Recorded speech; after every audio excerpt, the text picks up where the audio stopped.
आजिर आमर विषय होछि आमर उपस्थित कर्तव्य।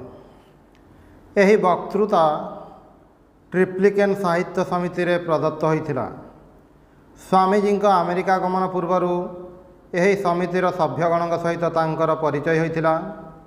सेमानंक सहित स्वामीजी नाना विषय आलोचना हेबारु क्रमशः मद्रासवासी स्वामीजी अद्भुत क्षमता बलिर परिचय पाइथिले एवं अवशेष सेमानंक चेष्टारे ही से चिकागोर धर्म महासभा को हिंदू धर्मर प्रतिनिधि रूपे प्रेरित होइथिले। एही समस्त कारणरू एही वक्तृताटी विशेष प्रणिधान योग्य। स्वामी विवेकानंद कहउछंती जगत जेते अग्रसर होउछि सेते ही दिनकु दिन जीवन समस्या गभीरतर और प्रशस्ततर होउछि। अति प्राचीन काल रे जेतेबेले समग्र जगतर अखंडत्व रूपक वैदांतिक सत्य प्रथमे आविष्कृत होइथिला सेतिकी बेलू उन्नतिर मूलमंत्र और सारतत्व प्रचारित होई आसुछि। समग्र जगत को निज संगे न टाणी जगतर गोटाए परमाणु सुद्धा चढ़ी पारे नहीं। समग्र जगत को संगे संगे उन्नति पथरे अग्रसर न कराई जगतर कौनसी स्थान रे कौनसी प्रकार उन्नति संभवपर हुए नहीं।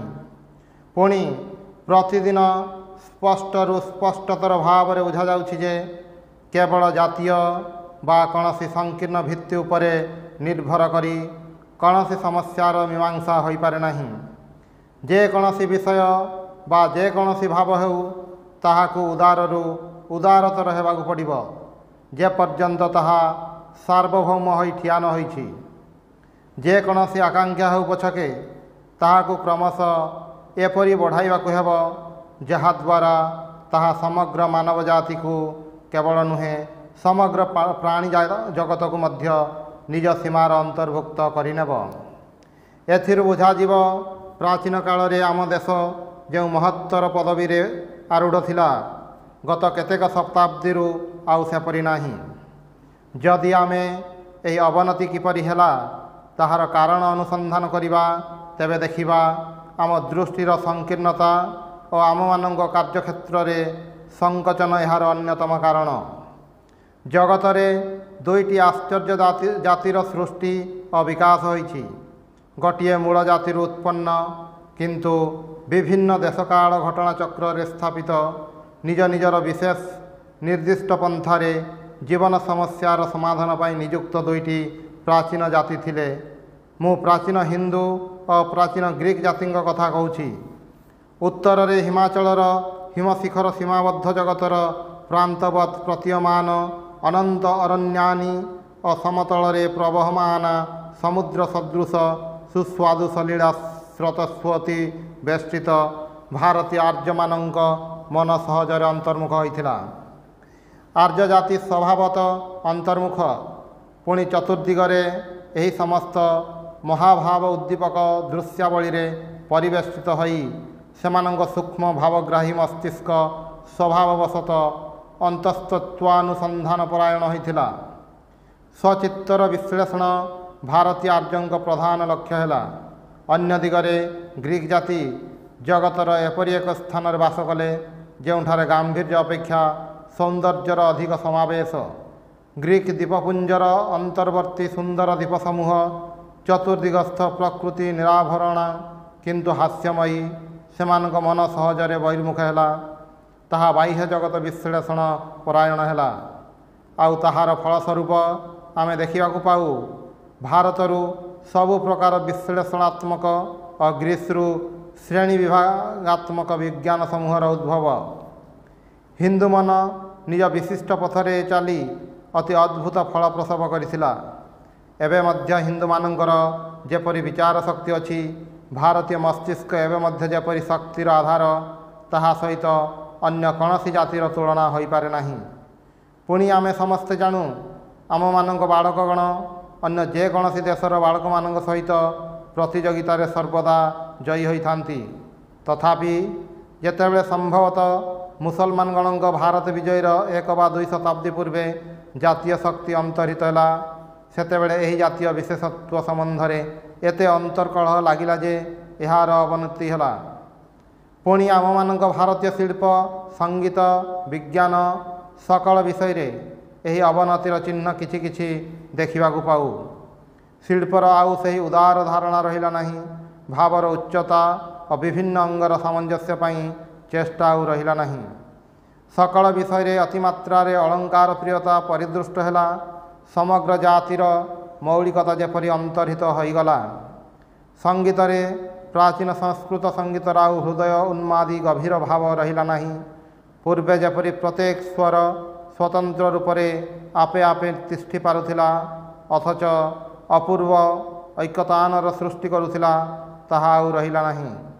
सबु स्वर गुड़िक जेपरी निज निजर स्वातंत्र हराइला। आम मानक सकल आधुनिक संगीत नानाविध स्वरर खेचेड़ी टेड़ा परी केते गुड़िए मिश्र स्वरर विशृंखल समष्टि रूपे परिणत होइछि। एहा ही संगीत शास्त्रर अवनतिर चिन्ह स्वरूप।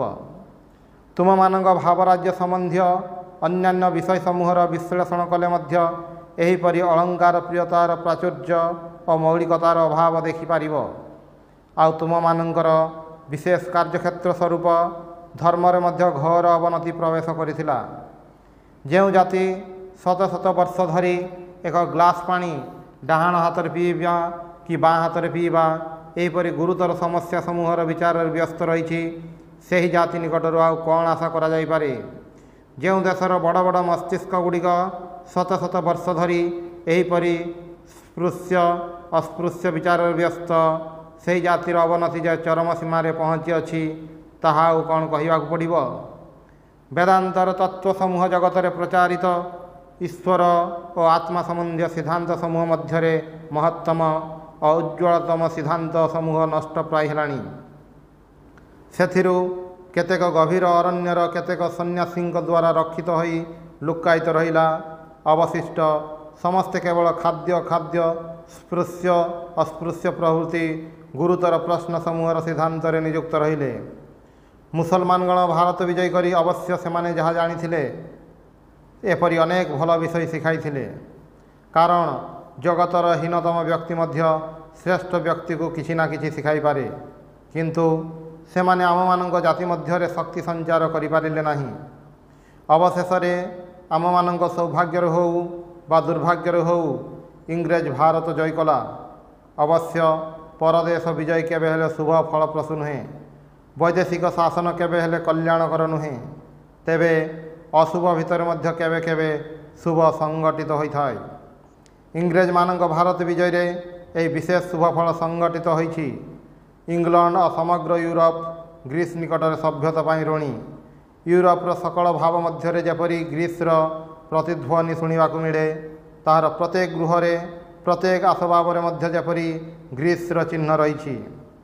ୟୁରୋପର ବିଜ୍ଞାନ ଶିଳ୍ପୀ ସବୁ ଗ୍ରୀସ୍ର ଛାୟା। ଆଜି ଭାରତ କ୍ଷେତ୍ରରେ ସେହି ପ୍ରାଚୀନ ଗ୍ରୀକ୍ ଓ ପ୍ରାଚୀନ ହିନ୍ଦୁ ଏକତ୍ର ମିଳିତ ହୋଇଛନ୍ତି। ଏହିପରି ଧୀର ଓ ନିସ୍ତବ୍ଧ ଭାବରେ ଗୋଟାଏ ପରିବର୍ତ୍ତନ ଆସିଛି। ଆଉ ଆମେ ଚତୁର୍ଦିଗରେ ଯେଉଁ ଉଦାର ଜୀବନପ୍ରଦ ପୁନରୁତ୍ଥାନର ଆନ୍ଦୋଳନ ଦେଖୁଛୁ, ତାହା ଏହି ସମସ୍ତ ବିଭିନ୍ନ ଭାବର ଏକତ୍ର ସମ୍ମିଶ୍ରଣର ଫଳ। ଆମମାନଙ୍କ ମାନବ ଜୀବନ ସମ୍ବନ୍ଧୀୟ ଧାରଣା ପ୍ରଶସ୍ତତର ହେଉଛି। ଆମେ ଉଦାର ଭାବରେ ସହୃଦୟତା ଓ ସହାନୁଭୂତି ସହିତ ମାନବ ଜୀବନର ସମସ୍ୟା ସମୂହ ପ୍ରତି ଦୃଷ୍ଟି ନିକ୍ଷେପ କରିବାକୁ ଶିଖିଛୁ ଏବଂ ଆମେ ପ୍ରଥମେ ଟିକିଏ ଭୁଲରେ ପଡ଼ି ଆମମାନଙ୍କ ଭାବଗୁଡ଼ିକୁ ସାମାନ୍ୟ ସଂକୀର୍ଣ୍ଣ କରିବା ପାଇଁ ଚେଷ୍ଟା କରିଥିଲୁ।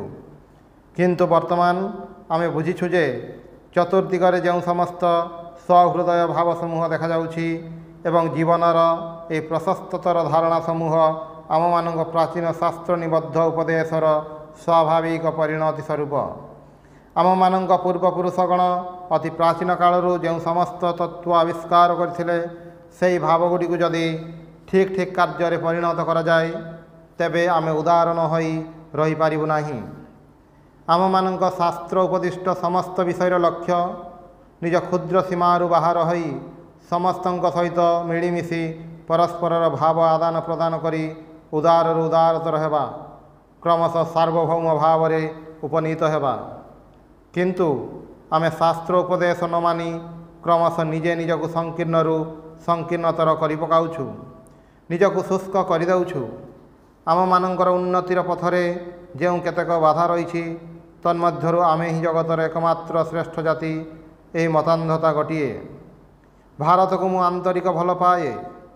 ସ୍ୱଦେଶର କଲ୍ୟାଣ ପାଇଁ ମୁଁ ସର୍ବଦା ବଦ୍ଧପରିକର।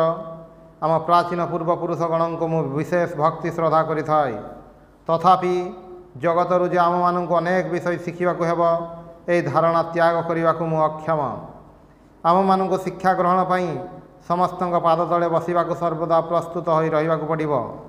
କାରଣ ଏହା ବିଶେଷ ଭାବରେ ଲକ୍ଷ୍ୟ କରିବ ଯେ ସମସ୍ତେ ଆମକୁ ମହତ୍ ଶିକ୍ଷାଦାନ କରିପାରନ୍ତି। ଆମମାନଙ୍କର ସେହି ଶ୍ରେଷ୍ଠ ସ୍ମୃତିକାର ମନୁ ମହାରାଜ କହିଛନ୍ତି, ଶ୍ରଦ୍ଧାବାନ ହୋଇ ନିଚ ଜାତି ନିକଟରୁ ମଧ୍ୟ ହିତକର ବିଦ୍ୟା ଗ୍ରହଣ କରିବ। ଅତି ଅନ୍ତ୍ୟଜ ବ୍ୟକ୍ତି ନିକଟରୁ ମଧ୍ୟ ସେବା ଦ୍ୱାରା ଶ୍ରେଷ୍ଠ ଧର୍ମ ଶିକ୍ଷା କରିବ ଏବଂ ନିଚ କୂଳରୁ ମଧ୍ୟ ସୁଗୁଣବତୀ ସ୍ତ୍ରୀରତ୍ନ ଗ୍ରହଣ କରିବ। ସୁତରାଂ ଯଦି ଆମେ ମନୁଙ୍କ ଉପଯୁକ୍ତ ବଂଶଧର ହେଉ, ତେବେ ତାଙ୍କର ଆଦେଶ ଆମମାନଙ୍କୁ ଅବଶ୍ୟ ପ୍ରତିପାଳନ କରିବାକୁ ହେବ। ଯେ କେହି ବ୍ୟକ୍ତି ଆମମାନଙ୍କୁ ଶିକ୍ଷା ଦେବା ପାଇଁ ସମର୍ଥ, ତାଙ୍କ ନିକଟରୁ ହିଁ ଐହିକ ବା ପାରମାର୍ଥିକ ବିଷୟରେ ଶିକ୍ଷା ଗ୍ରହଣ କରିବା ପାଇଁ ପ୍ରସ୍ତୁତ ହେବାକୁ ପଡ଼ିବ। ଅନ୍ୟପକ୍ଷରେ ଆମେମାନେ ଭୁଲିଗଲେ ଚଳିବ ନାହିଁ ଯେ ଆମମାନଙ୍କର ମଧ୍ୟ ଜଗତକୁ ବିଶେଷ କିଛି ଶିକ୍ଷା ଦେବାର ଅଛି। ଭାରତ ଇତର ଦେଶ ସମୂହ ସହିତ ଆମମାନଙ୍କର ସମ୍ବନ୍ଧ ନ ରଖିଲେ ଚଳିବ ନାହିଁ। ଆମେ ଯେ ଏକ ସମୟରେ ତାହା ଭାବି ପାରିନଥିଲୁ, ତାହା ଆମର ନିର୍ବୋଧତା ମାତ୍ର। ଆଉ ତାହାରି ଶାସ୍ତି ସ୍ୱରୂପ ଆମେ ସହସ୍ର ବର୍ଷ ଧରି ଦାସତ୍ୱ ଶୃଙ୍ଖଳରେ ଆବଦ୍ଧ ରହିଛୁ।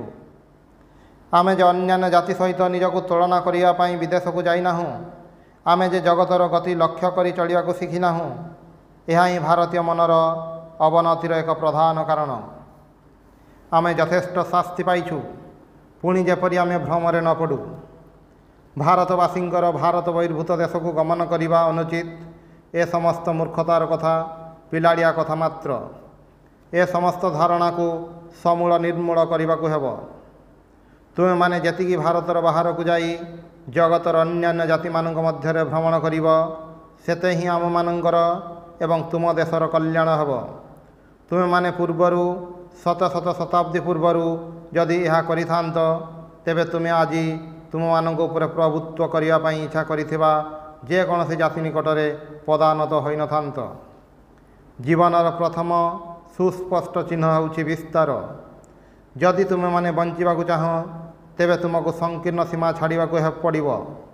ଯେଉଁ ମୁହୂର୍ତ୍ତରେ ତୁମମାନଙ୍କ ବିସ୍ତାର ବନ୍ଦ ହେବ, ସେହି ମୁହୂର୍ତ୍ତରେ ହିଁ ଜାଣିବ ମୃତ୍ୟୁ ତୁମମାନଙ୍କୁ ଘେରି ଆସିଛି, ବିପଦ ତୁମର ସମ୍ମୁଖରେ। ମୁଁ ୟୁରୋପ ଆମେରିକାକୁ ଯାଇଥିଲି।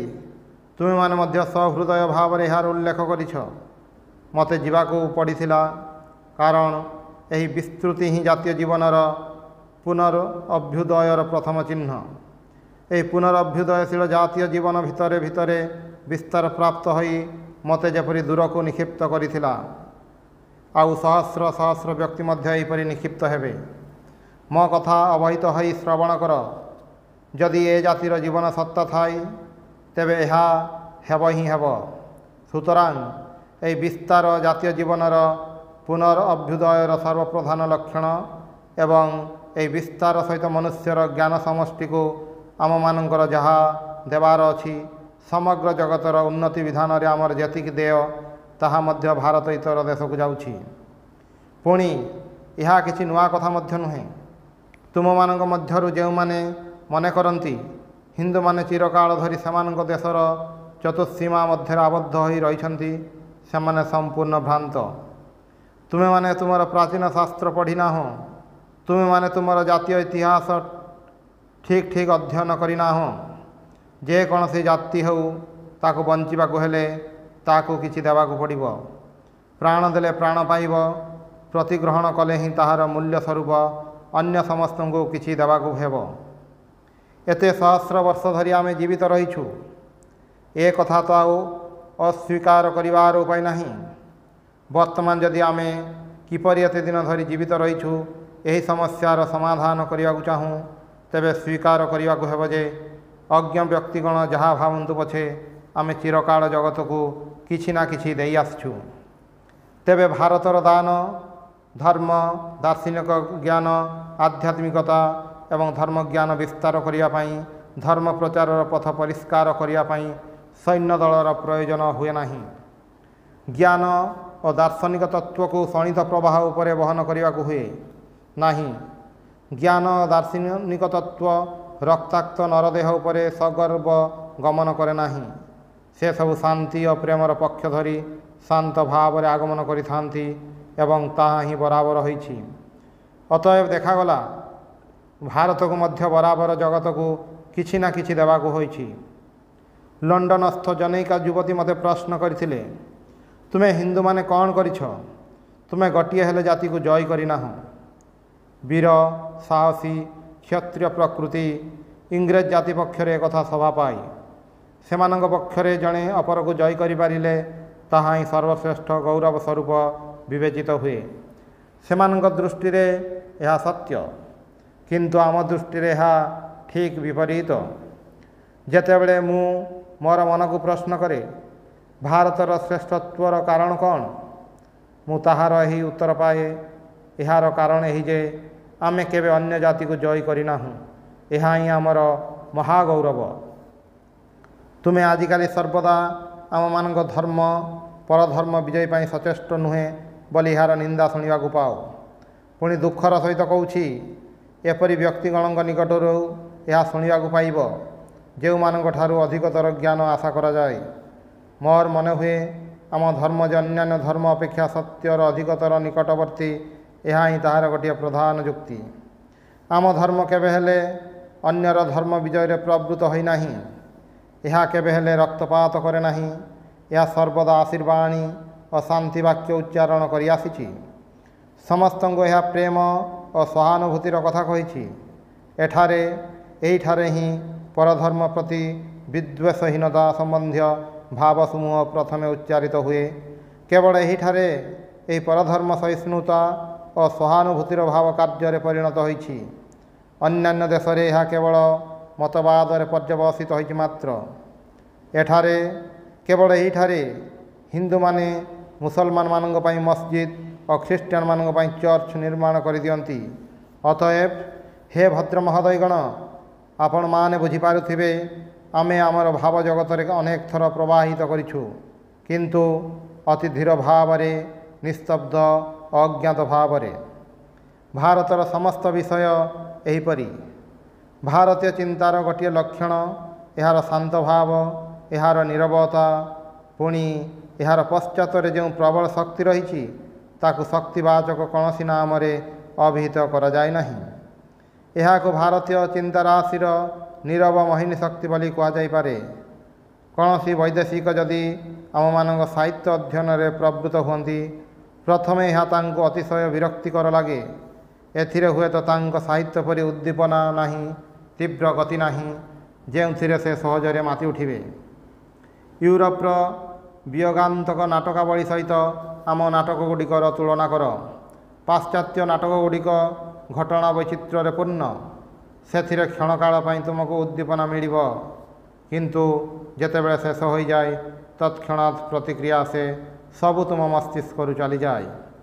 भारतीय वियोगांतक नाटक गुड़िक ऐन्द्रजालिक शक्ति स्वरूप धीर निस्तब्ध भाव रे कार्य करे, किंतु थरे पढ़ा आरंभ कले यार प्रभाव तुम उपर विस्तार लाभ करे।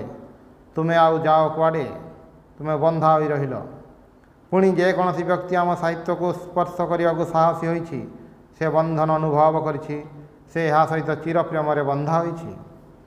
जेपरि शिशिर बिंदु निस्तब्ध अदृश्य अश्रुत भाव रे पड़ी मध्य अति सुंदर गलाप कड़ी को प्रस्फुटित करे, समग्र जगतर चिंता राशि को भारतर दान से हीपरि बोली बुझिबाकु हेबो।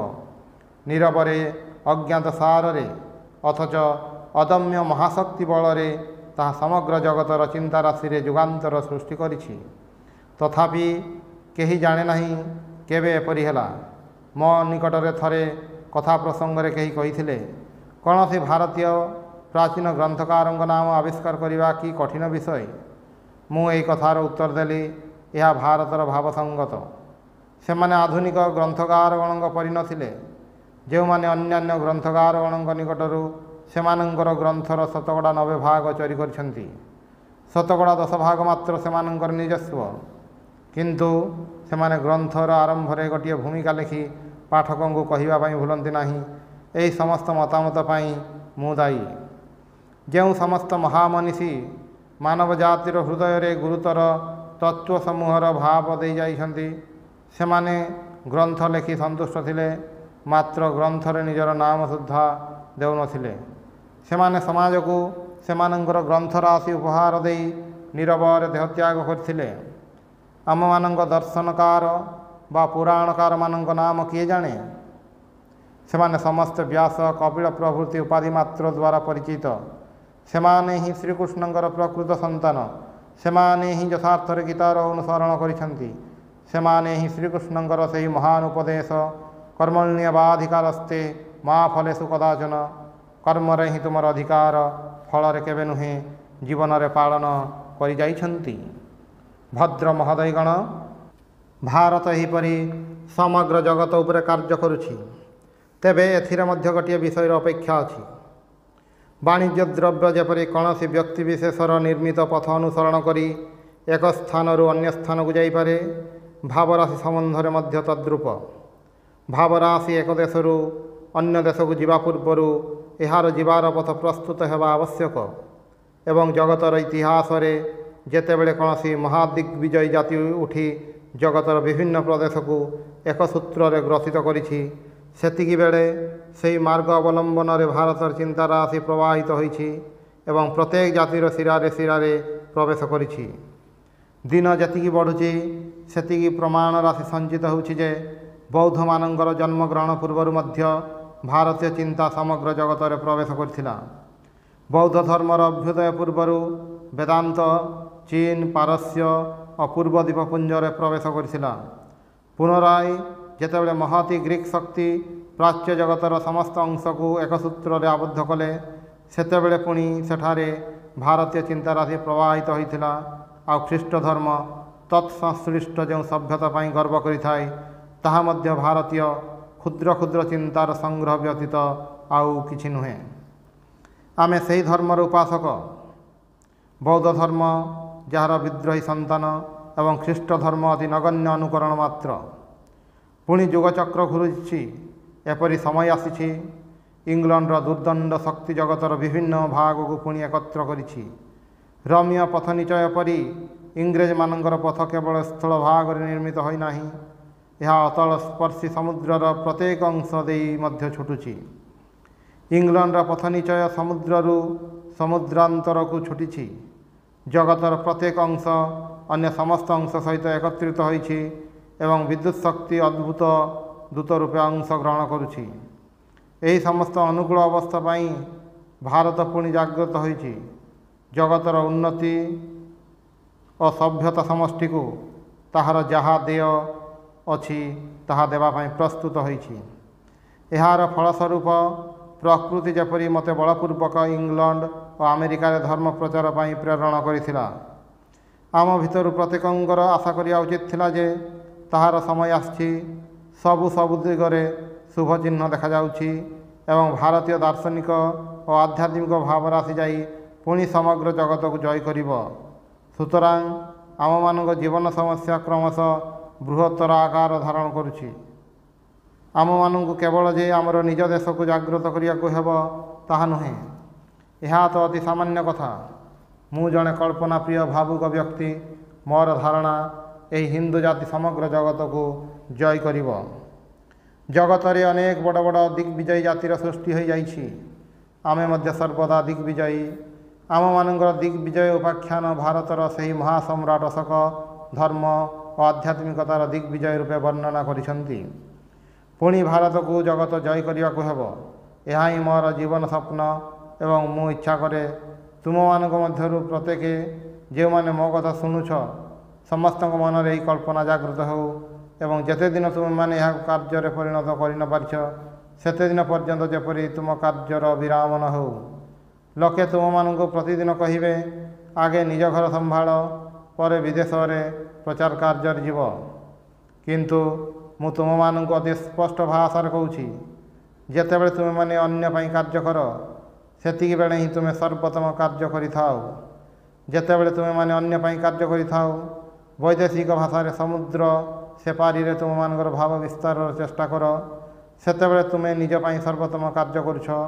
ପୁଣି ଉପସ୍ଥିତ ସଭାରୁ ପ୍ରମାଣ ହେଉଛି ତୁମମାନଙ୍କର ଚିନ୍ତାରାଶି ଦ୍ୱାରା ଅନ୍ୟ ଦେଶରେ ଜ୍ଞାନାଲୋକ ବିସ୍ତାରର ଚେଷ୍ଟା କଲେ ତାହା କିପରି ତୁମମାନଙ୍କୁ ସାହାଯ୍ୟ କରିଥାଏ।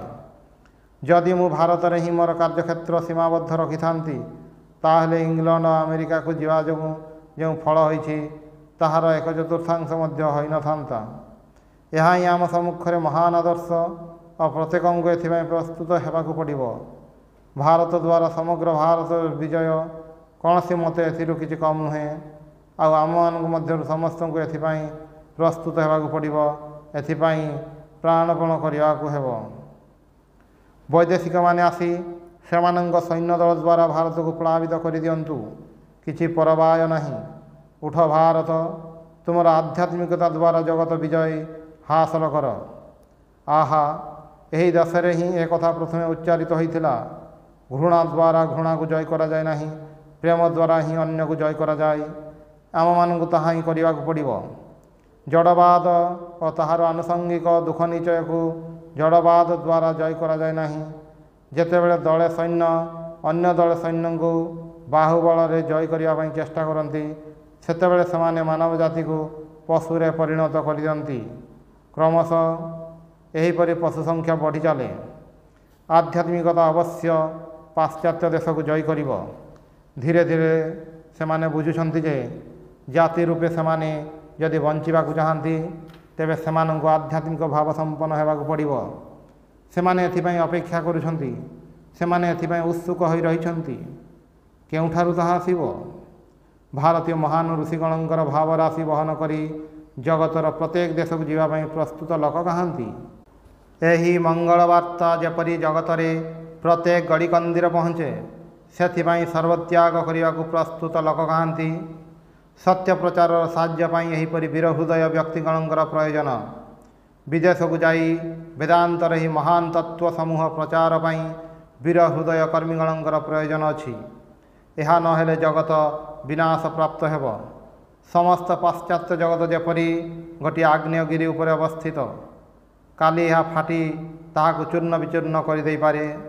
ସେମାନେ ଜଗତର ସର୍ବତ୍ର ଅନ୍ୱେଷଣ କରି ଦେଖିଛନ୍ତି, କିନ୍ତୁ କେଉଁଠାରେ ହେଲେ ଶାନ୍ତି ପାଇନାହାନ୍ତି।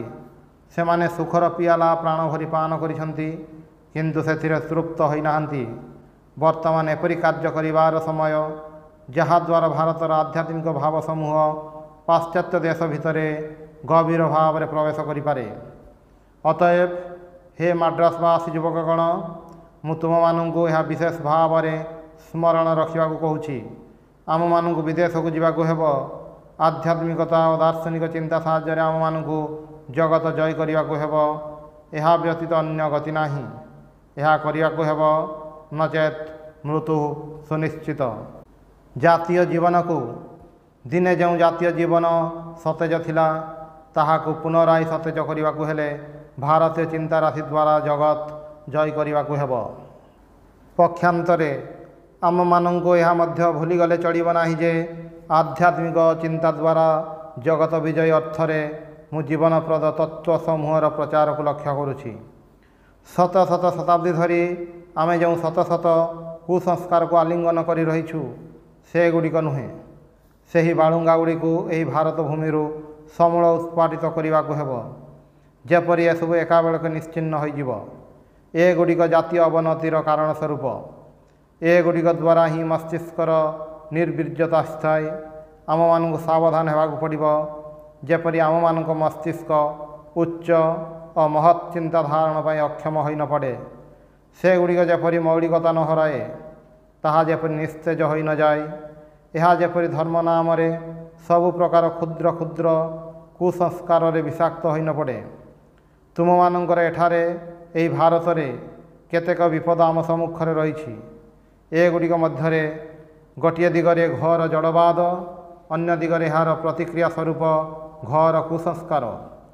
ଉଭୟ କବଳରୁ ମୁକ୍ତ ହୋଇ ଆମକୁ ଚାଲିବାକୁ ହେବ। ଗୋଟିଏ ଦିଗରେ ପାଶ୍ଚାତ୍ୟ ଜ୍ଞାନ ମଦିରା ପାନରେ ମତ୍ତ ହୋଇ ଆଜିକାଲି ଅନେକ ବ୍ୟକ୍ତି ମନେ କରୁଛନ୍ତି ଯେ ସେମାନେ ସବୁ ଜାଣନ୍ତି। ସେମାନେ ପ୍ରାଚୀନ ଋଷିମାନଙ୍କର କଥାକୁ ଉପହାସ କରନ୍ତି। ସେମାନଙ୍କ ନିକଟରେ ହିନ୍ଦୁ ଜାତିର ସମୁଦାୟ ଚିନ୍ତା କେବଳ କେତେଗୁଡ଼ିଏ ଅନାବଶ୍ୟକ ବସ୍ତୁ ମାତ୍ର। ହିନ୍ଦୁ ଦର୍ଶନ କେବଳ ଶିଶୁର ଅସ୍ପୃଷ୍ଟ ବାଣୀ ମାତ୍ର। ଏବଂ ହିନ୍ଦୁ ଧର୍ମ ନିର୍ବୋଧର କୁସଂସ୍କାର ମାତ୍ର। ଅନ୍ୟ ଦିଗରେ ପୁଣି କେତେକ ଶିକ୍ଷିତ ବ୍ୟକ୍ତି ଅଛନ୍ତି, କିନ୍ତୁ ସେମାନଙ୍କ ମୁଣ୍ଡଟା ଟିକିଏ ଚିଡ଼ା। ସେମାନେ ଉପରୋକ୍ତ ବ୍ୟକ୍ତିମାନଙ୍କର ସମ୍ପୂର୍ଣ୍ଣ ବିପରୀତ। ସେମାନେ ସବୁ ଘଟଣାକୁ ଗୋଟିଏ ଶୁଭ ବା ଅଶୁଭ ଲକ୍ଷଣ ରୂପରେ ଦେଖିଥାନ୍ତି। ସେ ଯେଉଁ ଜାତି ବିଶେଷର ଅନ୍ତର୍ଭୁକ୍ତ, ସେମାନଙ୍କର ବିଶିଷ୍ଟ ଜାତୀୟ ଦେବତାଙ୍କର ଅଥବା ସେମାନଙ୍କ ଗ୍ରାମର ଯାହା କୁସଂସ୍କାର ଅଛି ତାହାର ଦାର୍ଶନିକ, ଆଧ୍ୟାତ୍ମିକ ଏବଂ ସବୁ ପ୍ରକାର ପିଲାଳିଆ ବ୍ୟାଖ୍ୟା କରିବା ପାଇଁ ସେମାନେ ପ୍ରସ୍ତୁତ। ସେମାନଙ୍କ ନିକଟରେ ପ୍ରତ୍ୟେକ ଗ୍ରାମ୍ୟ କୁସଂସ୍କାର ବେଦବାଣୀ ତୁଲ୍ୟ ଏବଂ ସେମାନଙ୍କ ମତରେ ସେଗୁଡ଼ିକର ପ୍ରତିପାଳନ ଉପରେ ଜାତୀୟ ଜୀବନ ନିର୍ଭର କରୁଛି। ଏସବୁ ପ୍ରତି ତୁମକୁ ସାବଧାନ ହେବାକୁ ପଡ଼ିବ। ମୁଁ ବରଂ ତୁମ ପ୍ରତ୍ୟେକଙ୍କୁ ଘୋର ନାସ୍ତିକ ରୂପରେ ଦେଖିବାକୁ ଇଚ୍ଛା କରେ, କିନ୍ତୁ କୁସଂସ୍କାରଗ୍ରସ୍ତ ନିର୍ବୋଧ ରୂପରେ ଦେଖିବାକୁ ଇଚ୍ଛୁକ ନୁହେଁ। କାରଣ ନାସ୍ତିକର ବରଂ ଜୀବନ ଅଛି, ତାହାର କିଛି ହେବାର ଆଶା ଅଛି, ସେ ମୃତ ନୁହେଁ। କିନ୍ତୁ ଯଦି କୁସଂସ୍କାର ପ୍ରବେଶ କରେ, ତେବେ ମସ୍ତିଷ୍କ ଏକାବେଳକେ ନଷ୍ଟ ହୁଏ, ନିର୍ବୀର୍ଯ୍ୟ ହୋଇଯାଏ। ମୃତ୍ୟୁ କୀଟ ସେହି ଜୀବନ୍ତ ଶରୀରରେ ପ୍ରବେଶ କରେ। ଏହି ଦୁଇଟିକୁ ପରିତ୍ୟାଗ କରିବାକୁ ହେବ। ନିର୍ଭୀକ ସାହସୀ ଲୋକ, ଏହା ହିଁ ଆମେ ଚାହୁଁ। ରକ୍ତ ତାଜା ହେଉ, ସ୍ନାୟୁ ସତେଜ ହେଉ, ପେଶୀ ଲୌହ ଦୃଢ଼ ହେଉ। ମସ୍ତିଷ୍କର ନିର୍ବୀର୍ଯ୍ୟତା ସମ୍ପାଦକ ଦ୍ରୌବଲ୍ୟଜନକ ଭାବର ଆବଶ୍ୟକତା ନାହିଁ। ସେଗୁଡ଼ିକୁ ପରିତ୍ୟାଗ କର। ସବୁ ପ୍ରକାର ଗୁପ୍ତ ଭାବ ପ୍ରତି ଝୁଙ୍କ ଛାଡ଼। ଧର୍ମରେ କୌଣସି ଗୁପ୍ତ ଭାବ ନାହିଁ। ବେଦାନ୍ତ ବା ବେଦ ସଂହିତା ବା ପୁରାଣରେ କ'ଣ କିଛି ଗୁପ୍ତ ଭାବ ଅଛି? ପ୍ରାଚୀନ ଋଷିଗଣ ସେମାନଙ୍କ ଧର୍ମ ପ୍ରଚାର ପାଇଁ କେଉଁଠାରେ ଗୁପ୍ତ ସମିତି ସମୂହ ସ୍ଥାପନ କରିଥିଲେ କି? ସେମାନଙ୍କ ଦ୍ୱାରା ଆବିଷ୍କୃତ ମହାନ ସତ୍ୟ ସମୂହ ସମଗ୍ର ଜଗତରେ ଦେବା ପାଇଁ ସେମାନେ କ'ଣ ହାତ ସଫାଇ କୌଶଳ ଆଦି ଅବଲମ୍ବନ କରିଥିଲେ? ଏହା କେଉଁଠାରେ ଲିପିବଦ୍ଧ ହୋଇଥିବାର ଦେଖିଛ କି? ଗୁପ୍ତ ଭାବ ସମ୍ବନ୍ଧରେ କୋଳାହଳ ଓ କୁସଂସ୍କାର ସର୍ବଦା ଦୁର୍ବଳତାର ଚିହ୍ନ ସ୍ୱରୂପ। ଏହା ସର୍ବଦା ଅବନତି ଓ ମୃତ୍ୟୁର ଚିହ୍ନ ସ୍ୱରୂପ। ଅତଏବ ସେଥିପ୍ରତି ସାବଧାନ ହୁଅ, ତେଜସ୍ୱୀ ହୁଅ, ନିଜ ଗୋଡ଼ରେ ନିଜେ ଠିଆ ହୁଅ। ସଂସାରରେ ଅନେକ ଅଦ୍ଭୁତ ବିଷୟ ଅଛି। ଆମମାନଙ୍କ ପ୍ରକୃତିର ଧାରଣା ଯେତେ ଦୂର, ସେହି ହିସାବରେ ସେଗୁଡ଼ିକ ଆମେ ଅତି ପ୍ରାକୃତ କରିପାରୁ, କିନ୍ତୁ ସେଗୁଡ଼ିକରୁ କୌଣସିଟି ଗୁପ୍ତ ନୁହେଁ। ଧର୍ମର ସତ୍ୟ ସମୂହ ଗୁପ୍ତ, ଅଥବା ସେଗୁଡ଼ିକ ହିମାଳୟର ହୈମଚୂଡ଼ାରେ ଅବସ୍ଥିତ ଗୁପ୍ତ ସମିତି ସମୂହର ଏକ ଚାଟିଆ ସମ୍ପତ୍ତି। ଏ କଥା ଭାରତ ଭୂମିରେ କେବେ ହେଲେ ପ୍ରଚାରିତ ହୋଇନାହିଁ। ମୁଁ ହିମାଳୟକୁ ଯାଇଥିଲି, ତୁମେମାନେ ଯାଇନାହଁ। ତୁମ ଦେଶଠାରୁ ଏହା ଅନେକ ମାଇଲ ଦୂରରେ। ମୁଁ ଜଣେ ସନ୍ନ୍ୟାସୀ। ଗତ 14 ବର୍ଷ ଧରି ପଦବ୍ରଜରେ ଚାରିଆଡ଼େ ଭ୍ରମଣ କରୁଛି। ମୁଁ ତୁମମାନଙ୍କୁ କହି ରଖୁଛି, ଏପରି ଗୁପ୍ତ ସମିତି କେଉଁଠାରେ ହେଲେ ନାହିଁ। ଏହିସବୁ କୁସଂସ୍କାରର ପଶ୍ଚାତଧାବନ କର ନାହିଁ। ତୁମର ଏବଂ ତୁମର ସମଗ୍ର ଜାତି ପକ୍ଷରେ ବରଂ ଘୋର ନାସ୍ତିକ ହେବା ଭଲ। କାରଣ ନାସ୍ତିକ ହେଲେ ଅନ୍ତତଃ ତୁମମାନଙ୍କର ଟିକିଏ ତେଜ ରହିବ। କିନ୍ତୁ ଏପରି କୁସଂସ୍କାରଗ୍ରସ୍ତ ହେବା ଅବନତି ଓ ମୃତ୍ୟୁ ସଙ୍ଗେ ସମାନ। ଅନ୍ୟ ବିଷୟରେ ସତେଜ ମସ୍ତିଷ୍କ ବ୍ୟକ୍ତିଗଣ ଏହି ସମସ୍ତ କୁସଂସ୍କାର ଧରି ସେମାନଙ୍କର ସମୟ ନଷ୍ଟ କରନ୍ତି। ଜଗତର ଘୋରତର କୁସଂସ୍କାର ସମୂହର ରୂପକ ବ୍ୟାଖ୍ୟା କରିବାରେ ସମୟ ନଷ୍ଟ କରନ୍ତି। ଏହା ସମଗ୍ର ମାନବ ଜାତି ପକ୍ଷରେ ଘୋରତର ଲଜ୍ଜାର ବିଷୟ। ସାହସୀ ହୁଅ, ସବୁ ବିଷୟ ବ୍ୟାଖ୍ୟା କରିବାକୁ ଚେଷ୍ଟା କର ନାହିଁ। ପ୍ରକୃତ କଥା ଏହି ଯେ ଆମମାନଙ୍କର ଅନେକ କୁସଂସ୍କାର ଅଛି। ଆମ ଶରୀରରେ ଅନେକ କାଳିମା ଦାଗ, ଅନେକ କ୍ଷତି ଅଛି। ସେଗୁଡ଼ିକ ଏକାବେଳକେ ଲୋପ କରିବାକୁ ପଡ଼ିବ, କାଟିଦେବାକୁ ହେବ, ନଷ୍ଟ କରିଦେବାକୁ ହେବ।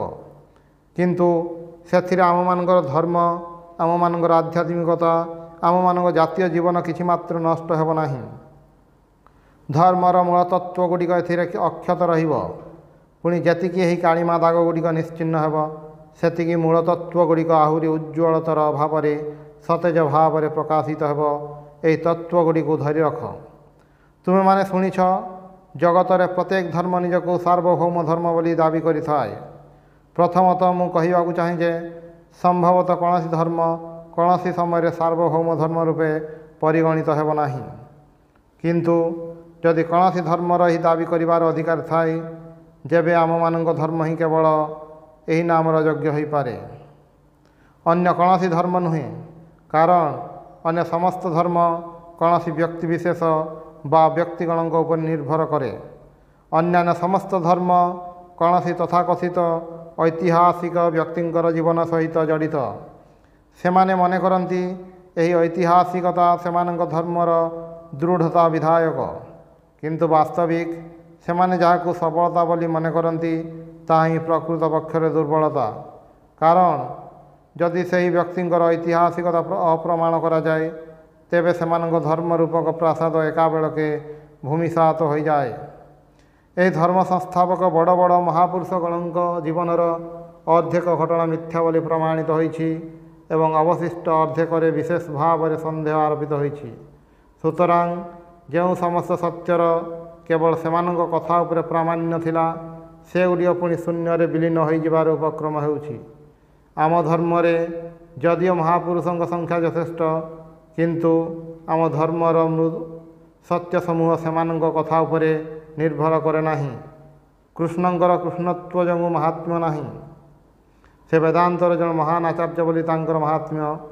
ଯଦି ସେ ତାହା ନ ହୋଇଥାନ୍ତେ ତେବେ ବୁଦ୍ଧଦେବଙ୍କ ନାମ ପରି ତାଙ୍କ ନାମ ମଧ୍ୟ ଭାରତରୁ ଏକାବେଳକେ ଲୋପ ପାଇଯାଇଥାନ୍ତା। ସୁତରାଂ ଆମେ ଚିରକାଳ ବ୍ୟକ୍ତିବିଶେଷଙ୍କ ମତ ଅନୁଯାୟୀ ନୁହେଁ, ଆମେ ଧର୍ମର ତତ୍ତ୍ୱଗୁଡ଼ିକର ଉପାସକ। ବ୍ୟକ୍ତିଗଣ ସେହି ତତ୍ତ୍ୱ ସମୂହର ସାକାର ମୂର୍ତ୍ତି ସ୍ୱରୂପ, ଉଦାହରଣ ସ୍ୱରୂପ। ଯଦି ଏହି ତତ୍ତ୍ୱଗୁଡ଼ିକ ଅବିକୃତ ରହେ ତେବେ ଶତ ସହସ୍ର ମହାପୁରୁଷଙ୍କର, ଶତ ସହସ୍ର ବୁଦ୍ଧଙ୍କର ଅଭ୍ୟୁଦୟ ହେବ। କିନ୍ତୁ ଯଦି ଏହି ତତ୍ତ୍ୱଗୁଡ଼ିକ ଲୋପ ପାଏ, ଯଦି ଏଗୁଡ଼ିକ ବିସ୍ମୃତ ହୋଇଯାଏ ଏବଂ ସମଗ୍ର ଜାତୀୟ ଜୀବନ ତଥାକଥିତ କୌଣସି ଐତିହାସିକ ମତାନୁଯାୟୀ ହୋଇଯାଏ ତେବେ ସେହି ଧର୍ମର ଅବନତି ଅନିବାର୍ଯ୍ୟ, ସେହି ଧର୍ମର ବିପଦ ଅବଶ୍ୟମ୍ଭାବୀ। କେବଳ ଆମମାନଙ୍କ ଧର୍ମ ହିଁ କୌଣସି ବ୍ୟକ୍ତିବିଶେଷ ବା ବ୍ୟକ୍ତି ସମୂହଙ୍କ ଜୀବନ ସହିତ ଅଚ୍ଛେଦ୍ୟ ଭାବରେ ଜଡ଼ିତ ନୁହେଁ, ତାହା ତତ୍ତ୍ୱ ସମୂହ ଉପରେ ପ୍ରତିଷ୍ଠିତ। ଅନ୍ୟ ଦିଗରେ ପୁଣି ଏଥିରେ ଲକ୍ଷ ଲକ୍ଷ ଅବତାର ମହାପୁରୁଷଙ୍କ ସ୍ଥାନ ରହିପାରେ।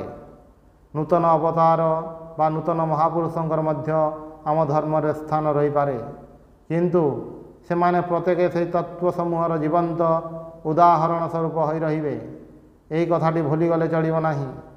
ଆମମାନଙ୍କ ଧର୍ମର ଏହି ତତ୍ତ୍ୱଗୁଡ଼ିକ ଅବିକୃତ ଭାବରେ ରହିଛି ଏବଂ ଏଗୁଡ଼ିକରେ ଯେପରି କାଳକ୍ରମେ ମାଳିନ୍ୟ ଓ ଧୂସରତା ନ ପଡ଼େ ସେଥିପାଇଁ ଆମେମାନେ ସମସ୍ତେ ସାରା ଜୀବନ ଚେଷ୍ଟା କରିବା ଉଚିତ। ଆଶ୍ଚର୍ଯ୍ୟର ବିଷୟ, ଆମମାନଙ୍କର ଘୋର ଜାତୀୟ ଅବନତି ଘଟିଥିଲେ ମଧ୍ୟ ବେଦାନ୍ତର ଏହି ତତ୍ତ୍ୱଗୁଡ଼ିକ କେବେ ହେଲେ ମଳିନ ପଡ଼ିନାହିଁ। ଅତି ଦୁଷ୍ଟ ବ୍ୟକ୍ତି ମଧ୍ୟ ଏଗୁଡ଼ିକୁ ଦୂଷିତ କରିବା ପାଇଁ ସାହସୀ ହୁଏ ନାହିଁ। ଆମମାନଙ୍କର ଶାସ୍ତ୍ର ସମୂହ ଜଗତର ଅନ୍ୟାନ୍ୟ ଶାସ୍ତ୍ର ସମୂହ ଅପେକ୍ଷା ଅଧିକତର ଉତ୍ତମ ଭାବରେ ରକ୍ଷିତ ହୋଇଛି। ଅନ୍ୟାନ୍ୟ ଶାସ୍ତ୍ର ତୁଳନାରେ ଏଥିରେ ପ୍ରକ୍ଷିପ୍ତ ଅଂଶ, ମୂଳର ବିକୃତ ଅଥବା ଭାବର ବିପର୍ଯ୍ୟୟ ନାହିଁ କହିଲେ ଚଳେ। ପ୍ରଥମେ ଯେପରି ଥିଲା ଅବିକଳ ସେହିପରି ତାହା ରହିଛି ଏବଂ ଜୀବାତ୍ମାକୁ ସେହି ଆଦର୍ଶରେ ଅନୁପ୍ରାଣିତ କରୁଛି। ବିଭିନ୍ନ ଭାଷ୍ୟକାରଗଣ ତାହାର ଭାଷ୍ୟ କରିଛନ୍ତି। ଅନେକ ମହାନ ଆଚାର୍ଯ୍ୟ ଏହାକୁ ପ୍ରଚାର କରିଛନ୍ତି ଏବଂ ତାକୁ ଭିତ୍ତି କରି ସମ୍ପ୍ରଦାୟ ସ୍ଥାପନ କରିଛନ୍ତି। ପୁଣି ଦେଖିବ,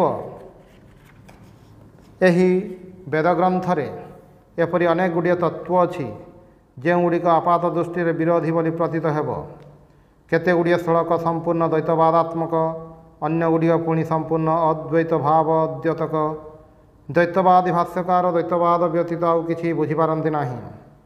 ସୁତରାଂ ସେ ଅଦ୍ୱୈତ ଶ୍ଳୋକଗୁଡ଼ିକୁ ଏକାବେଳକେ ଚାପି ଦେବାକୁ ଚାହାନ୍ତି। ଦ୍ୱୈତବାଦୀ ଧର୍ମାଚାର୍ଯ୍ୟ ଓ ପୁରୋହିତଗଣ ସମସ୍ତେ ଦ୍ୱୈତ ଭାବରେ ଏଗୁଡ଼ିକର ବ୍ୟାଖ୍ୟା କରିବାକୁ ଚାହାନ୍ତି। ଅଦ୍ୱୈତବାଦୀ ଭାଷ୍ୟକାରଗଣ ମଧ୍ୟ ଦ୍ୱୈତ ଶ୍ଳୋକଗୁଡ଼ିକୁ ସେହିପରି ଅଦ୍ୱୈତ ଭାବରେ ବ୍ୟାଖ୍ୟା କରନ୍ତି। କିନ୍ତୁ ଏହା ତ ବେଦର ଦୋଷ ନୁହେଁ, ସମଗ୍ର ବେଦ ହିଁ ଦ୍ୱୈତ ଭାବର କଥା କହିଛି। ଏହି ପ୍ରମାଣ କରିବାକୁ ଚେଷ୍ଟା କରିବା ମୂର୍ଖଚିତ କାର୍ଯ୍ୟ। ପୁଣି ସମଗ୍ର ବେଦ ଅଦ୍ୱୈତ ଭାବର ସମର୍ଥକ, ଏହା ମଧ୍ୟ ପ୍ରମାଣ କରିବାକୁ ଚେଷ୍ଟା କରିବା ତଦନୁରୂପ ମୂର୍ଖଚିତ। ବେଦ ଏକାଧାରରେ ଦ୍ୱୈତ ଓ ଅଦ୍ୱୈତ। ଆମେ ନୂତନ ନୂତନ ଭାବର ଆଲୋକରେ ଏହା ଆଜିକାଲି ଅପେକ୍ଷାକୃତ ଭଲ ରୂପେ ବୁଝିପାରୁଛୁ। ଏହି ସମସ୍ତ ବିଭିନ୍ନ ସିଦ୍ଧାନ୍ତ ଓ ଧାରଣା ଦ୍ୱାରା ପରିଶେଷରେ ଏହି ଚରମ ସିଦ୍ଧାନ୍ତରେ ଉପନୀତ ହୋଇଥାଉ ଯେ ଏ ସମସ୍ତ ମନର କ୍ରମୋନ୍ନତି ପାଇଁ ଆବଶ୍ୟକ ଏବଂ ସେଥିପାଇଁ ବେଦ ଏହି ଉପଦେଶ ସମୂହ ଦେଇଛି। ସମଗ୍ର ମାନବ ଜାତି ପ୍ରତି କୃପାବରବଶ ହୋଇ ବେଦ ସେହି ଉତ୍ତମ ଲକ୍ଷ୍ୟରେ ପହଞ୍ଚିବା ପାଇଁ ବିଭିନ୍ନ ସୋପାନବଳୀ ଦେଖାଇଛି, ସେଗୁଡ଼ିକ ଯେ ପରସ୍ପର ବିରୋଧୀ ତାହା ନୁହେଁ। ବେଦ ବାଳକବତ୍ ନିର୍ବୋଧ ମାନବଗଣଙ୍କୁ ମୋହିତ କରିବା ପାଇଁ ଏହି ସମସ୍ତ ବୃଥା ବାକ୍ୟ ପ୍ରୟୋଗ କରେ ନାହିଁ। କିନ୍ତୁ ଏଗୁଡ଼ିକର ପ୍ରୟୋଜନୀୟତା ଅଛି। କେବଳ ବାଳକମାନଙ୍କ ପାଇଁ ନୁହେଁ, ଅନେକ ବୟସ୍କ ବ୍ୟକ୍ତିମାନଙ୍କ ପାଇଁ ମଧ୍ୟ ଅଛି। ଯେତେ ଦିନ ପର୍ଯ୍ୟନ୍ତ ଆମମାନଙ୍କର ଶରୀର ଥିବ, ଯେତେ ଦିନ ପର୍ଯ୍ୟନ୍ତ ଏହି ଶରୀରକୁ ଆତ୍ମା ବୋଲି ଭ୍ରମ କରୁଥିବୁ, ଯେତେ ଦିନ ପର୍ଯ୍ୟନ୍ତ ଆମେ ପଞ୍ଚେନ୍ଦ୍ରିୟବଦ୍ଧ, ଯେତେ ଦିନ ପର୍ଯ୍ୟନ୍ତ ଆମେ ଏହି ସ୍ଥୂଳ ଜଗତ ଦେଖୁଥିବୁ, ସେତେ ଦିନ ପର୍ଯ୍ୟନ୍ତ ଆମମାନଙ୍କୁ ବ୍ୟକ୍ତିବିଶେଷ ଈଶ୍ୱର ବା ସଗୁଣ ଈଶ୍ୱରଙ୍କୁ ସ୍ୱୀକାର କରିବାକୁ ପଡ଼ିବ। କାରଣ ମହାମନୀଷୀ ରାମାନୁଜ ପ୍ରମାଣ କରିଛନ୍ତି, ଈଶ୍ୱର, ଜୀବ, ଜଗତ ଏହି ତିନୋଟି ମଧ୍ୟରୁ ଗୋଟିକୁ ସ୍ୱୀକାର କଲେ ଅନ୍ୟ ଗୋଟିକୁ ମଧ୍ୟ ସ୍ୱୀକାର କରିବାକୁ ହେବ। ଏହାକୁ ଏଡ଼ାଇ ଦେବାର ଯେଉଁ ନାହିଁ। ସୁତରାଂ ଯେତେ ଦିନ ପର୍ଯ୍ୟନ୍ତ ତୁମେମାନେ ବାହ୍ୟ ଜଗତକୁ ଦେଖୁଛ, ସେତେ ଦିନ ପର୍ଯ୍ୟନ୍ତ ଜୀବାତ୍ମା ଓ ଈଶ୍ୱରଙ୍କୁ ଅସ୍ୱୀକାର କରିବା ଘୋର ବାତୁଳତା ମାତ୍ର। ତେବେ ମହାପୁରୁଷମାନଙ୍କ ଜୀବନରେ କେବେ କେବେ ଏପରି ସମୟ ଆସିପାରେ, ଯେତେବେଳେ ଜୀବାତ୍ମା ତାହାର ସମସ୍ତ ବନ୍ଧନ ଅତିକ୍ରମ କରିଯାଏ, ଯେତେବେଳେ ସେ ପ୍ରକୃତିକୁ ଅତିକ୍ରମ କରି ଚାଲିଯାଏ, ସେହି ସର୍ବାତୀତ ପ୍ରଦେଶକୁ ଚାଲିଯାଏ, ଯାହା ସମ୍ବନ୍ଧରେ ଶ୍ରୁତି କହିଛନ୍ତି, ୟତୋ ବାଚ ନିବର୍ତ୍ତନ୍ତେ ଅପ୍ରାପ୍ୟ ମନସା ସହ ନ ତତ୍ର ଚକ୍ଷୁ ଗଚ୍ଛତି ନ ବାକ୍ ଗଚ୍ଛତି ନ ମନଃ ନାହଂ ମନ୍ୟେ ସୁବେଦେତି ନ ଚ ବେଦେତି ବେଦ ଚ। ମନ ସହିତ ବାକ୍ୟ ଯାହାକୁ ନ ପାଇ ଫେରିଆସେ, ସେଠାକୁ ଚକ୍ଷୁ ବି ଯାଏ ନାହିଁ, ବାକ୍ୟ ବି ଯାଏ ନାହିଁ, ମନ ମଧ୍ୟ ଯାଏ ନାହିଁ। ମୁଁ ତାଙ୍କୁ ଜାଣେ, ଏହା ମନେ କରେ ନାହିଁ, ଜାଣେ ନାହିଁ, ଏହା ମଧ୍ୟ ମନେ କରେ ନାହିଁ। ସେତେବେଳେ ହିଁ ଜୀବାତ୍ମା ସମସ୍ତ ବନ୍ଧନ ଅତିକ୍ରମ କରେ, ସେତେବେଳେ ହିଁ ତାହାର ହୃଦୟରେ ଅଦ୍ୱୈତବାଦର ମୂଳ ତତ୍ତ୍ୱ ମୁଁ ଓ ସମଗ୍ର ଜଗତ ଏକ, ମୁଁ ଓ ବ୍ରହ୍ମ ଏକ ଉଦିତ ହୁଏ। ପୁଣି ଏହି ସିଦ୍ଧାନ୍ତ ଯେ ଶୁଦ୍ଧ ଜ୍ଞାନ ଓ ଦର୍ଶନ ଦ୍ୱାରା ହିଁ ଲବ୍ଧ ହୋଇଛି ତାହା ନୁହେଁ। ଆମେ ପ୍ରେମ ବଳରେ ମଧ୍ୟ ଏହାର କେତେକ ଆଭାସ ପାଇପାରୁ। ତୁମେମାନେ ଭାଗବତରେ ପଢ଼ିଛ, ଗୋପୀଗଣଙ୍କ ମଧ୍ୟରୁ ଶ୍ରୀକୃଷ୍ଣ ଅନ୍ତରିତ ହେବାରୁ ତାଙ୍କ ବିରହରେ ବିଳାପ କରି କରି ତାଙ୍କ ଭାବନା ସେମାନଙ୍କ ମନରେ ଏତେ ପ୍ରଗାଢ଼ ହେଲା ଯେ ସେମାନେ ପ୍ରତ୍ୟେକ ନିଜ ଦେହକୁ ପାସରି ଦେଲେ। ସେମାନେ ନିଜକୁ ଶ୍ରୀକୃଷ୍ଣ ଜ୍ଞାନ କରି ତାଙ୍କ ପରି ବେଶଭୂଷା ଧରି ତାଙ୍କର ଲୀଳାର ଅନୁକରଣରେ ପ୍ରବୃତ୍ତ ହେଲେ। ସୁତରାଂ ବୁଝାଯାଉଛି, ପ୍ରେମ ବଳରେ ମଧ୍ୟ ଏହି ଏକତ୍ୱ ଅନୁଭୂତି ଆସିଥାଏ। ଜଣେ ପ୍ରାଚୀନ ପାରସ୍ୟ ଦେଶୀୟ ସୁଫିଙ୍କ ଗୋଟିଏ କବିତାରେ ଏହିପରି ଭାବର କଥା ଅଛି। ମୁଁ ପ୍ରେମାସ୍ପଦଙ୍କ ନିକଟକୁ ଗଲି, ଦେଖିଲି ତାଙ୍କର ଗୃହଦ୍ୱାର ରୁଦ୍ଧ। ମୁଁ ଦ୍ୱାରରେ କରାଘାତ କଲି, ଭିତରୁ ଗୋଟିଏ ସ୍ୱର ଆସିଲା, କିଏ? ମୁଁ ଉତ୍ତର ଦେଲି, ମୁଁ। ଦ୍ୱାର ଖୋଲିଲା ନାହିଁ। ମୁଁ ଦ୍ୱିତୀୟ ଥର ଆସିଲି, ଦ୍ୱାରରେ କରାଘାତ କଲି। ସେହି ସ୍ୱର ପୁଣି ପ୍ରଶ୍ନ କଲା, କିଏ? ମୁଁ ପୁଣି ଉତ୍ତର ଦେଲି, ମୁଁ ଅମୁକ। ତଥାପି ଦ୍ୱାର ଖୋଲିଲା ନାହିଁ। ତୃତୀୟ ଥର ପାଇଁ ଆସିଲି, ସେହି ସ୍ୱର ପୁଣି ଥରେ ପ୍ରଶ୍ନ କଲା, କିଏ? ସେତେବେଳେ ମୁଁ ଉତ୍ତର ଦେଲି, ହେ ପ୍ରିୟତମ, ମୁଁ ହିଁ ତୁମେ, ତୁମେ ହିଁ ମୁଁ। ସେତେବେଳେ ଦ୍ୱାର ଖୋଲିଲା। ସୁତରାଂ ଆମମାନଙ୍କୁ ବୁଝିବାକୁ ହେବ, ବ୍ରହ୍ମାନୁଭୂତିର ବିଭିନ୍ନ ସୋପାନ ଅଛି। ପୁଣି ପ୍ରାଚୀନ ଭାଷ୍ୟକାରମାନଙ୍କ ମଧ୍ୟରେ ଯେଉଁମାନଙ୍କୁ ଆମମାନଙ୍କର ଶ୍ରଦ୍ଧା ଚକ୍ଷୁରେ ଦେଖିବା ଉଚିତ, ବିବାଦ ହୋଇଥିଲେ ସୁଦ୍ଧା ଆମମାନଙ୍କର ବିବାଦ କରିବାର କୌଣସି ଆବଶ୍ୟକତା ନାହିଁ। କାରଣ ଜ୍ଞାନର ଇତି କରାଯାଇ ନାହିଁ। ପ୍ରାଚୀନ କାଳରେ ବା ବର୍ତ୍ତମାନ କାଳରେ ସର୍ବଜ୍ଞତ୍ୱ କାହାରି ଏକଚାଟିଆ ଅଧିକାର ନୁହେଁ। ଯଦି ଅତୀତ କାଳରେ ଋଷି ମହାପୁରୁଷ ହୋଇଥାନ୍ତି, ନିଶ୍ଚୟ ଜାଣ ଯେ ବର୍ତ୍ତମାନ କାଳରେ ମଧ୍ୟ ଅନେକ ଋଷିଙ୍କର ଅଭ୍ୟୁଦୟ ହେବ। ଯଦି ପ୍ରାଚୀନ କାଳରେ ବ୍ୟାସ, ବାଲ୍ମୀକି, ଶଙ୍କରାଚାର୍ଯ୍ୟଗଣଙ୍କର ଅଭ୍ୟୁଦୟ ହୋଇଥାଏ, ତେବେ ତୁମମାନଙ୍କ ମଧ୍ୟରୁ ପ୍ରତ୍ୟେକ ଜଣେ ଜଣେ ଶଙ୍କରାଚାର୍ଯ୍ୟ ହୋଇପାରିବ ନାହିଁ କାହିଁକି? ଆମମାନଙ୍କ ଧର୍ମର ଏହି ବିଶେଷତ୍ୱଟି ମଧ୍ୟ ଆମକୁ ସର୍ବଦା ସ୍ମରଣ ରଖିବାକୁ ହେବ। ଅନ୍ୟାନ୍ୟ ଶାସ୍ତ୍ରରେ ମଧ୍ୟ ପ୍ରତ୍ୟାଦିଷ୍ଟ ପୁରୁଷଗଣଙ୍କ ବାକ୍ୟ ଶାସ୍ତ୍ର ପ୍ରମାଣ ସ୍ୱରୂପ କଥିତ ହୋଇଛି ସତ, କିନ୍ତୁ ଏହିପରି ପୁରୁଷଙ୍କ ସଂଖ୍ୟା ସେମାନଙ୍କ ମତରେ ଗୋଟିଏ ଦୁଇଟି ଅଥବା ଅତି ଅଳ୍ପ ସଂଖ୍ୟକ। ସେମାନେ ସର୍ବସାଧାରଣଙ୍କ ପାଇଁ ଏହି ସତ୍ୟର ପ୍ରଚାର କରିଛନ୍ତି। ଆମ ସମସ୍ତଙ୍କୁ ସେମାନଙ୍କ କଥା ମାନିବାକୁ ପଡ଼ିବ। ନାଜାରେତ୍ର ଯୀଶୁଙ୍କଠାରେ ସତ୍ୟର ପ୍ରକାଶ ହୋଇଥିଲା। ଆମ ସମସ୍ତଙ୍କୁ ଏହା ମାନି ନେବାକୁ ପଡ଼ିବ। ଆମେ ଆଉ ବେଶୀ କିଛି ଜାଣିନାହୁଁ, କିନ୍ତୁ ଆମମାନଙ୍କର ଧର୍ମ କହେ ମନ୍ତ୍ରଦ୍ରଷ୍ଟା ଋଷିଗଣଙ୍କ ଭିତରେ ସେହି ସତ୍ୟର ଆବିର୍ଭାବ ହୋଇଥିଲା। ଜଣେ ଦୁଇ ଜଣଙ୍କଠାରେ ନୁହେଁ, ଅନେକଙ୍କଠାରେ ଏହି ସତ୍ୟର ଆବିର୍ଭାବ ହୋଇଥିଲା ଏବଂ ଭବିଷ୍ୟତରେ ମଧ୍ୟ ହେବ। ଏହି ମନ୍ତ୍ରଦ୍ରଷ୍ଟା ଅର୍ଥ ମନ୍ତ୍ରବ୍ୟ ତତ୍ତ୍ୱ ସମୂହର ସାକ୍ଷାତକର୍ତ୍ତା କେବଳ ବାକ୍ୟବାଗୀଶ ଶାସ୍ତ୍ରପାଠୀ ପଣ୍ଡିତ ବା ଶବ୍ଦବିତ୍ ନୁହନ୍ତି, ତତ୍ତ୍ୱ ସାକ୍ଷାତକର୍ତ୍ତା। କଠ ଉପନିଷଦରେ ଅଛି, ନାୟମାତ୍ମା ପ୍ରବଚନେନ ଲଭ୍ୟ ନ ମେଧୟା ନ ବହୁନା ଶ୍ରୁତେନ। ବହୁ ବାକ୍ୟ ବ୍ୟୟ ଦ୍ୱାରା ଅଥବା ମେଧା ଦ୍ୱାରା, ଏପରିକି ବେଦପାଠ ଦ୍ୱାରା ମଧ୍ୟ ଆତ୍ମାକୁ ଲାଭ କରିହୁଏ ନାହିଁ। ବେଦ ଏକଥା ନିଜେ କହୁଛନ୍ତି। ତୁମେମାନେ ଅନ୍ୟ କୌଣସି ଶାସ୍ତ୍ରରେ ଏପରି ନିର୍ଭୀକ ବାଣୀ ଶୁଣିବାକୁ ପାଅ କି? ବେଦ ପାଠ ଦ୍ୱାରା ମଧ୍ୟ ଆତ୍ମାକୁ ଲାଭ କରାଯାଇ ନାହିଁ। ହୃଦୟ ଖୋଲି ତାହାକୁ ପ୍ରାଣ ଭରି ଡାକିବାକୁ ହେବ। ତୀର୍ଥ ବା ମନ୍ଦିର ଆଦିକୁ ଗଲେ, ତିଳକ ଧାରଣ କଲେ ଅଥବା ବସ୍ତ୍ର ବିଶେଷ ପିନ୍ଧିଲେ ଧର୍ମ ହୁଏ ନାହିଁ।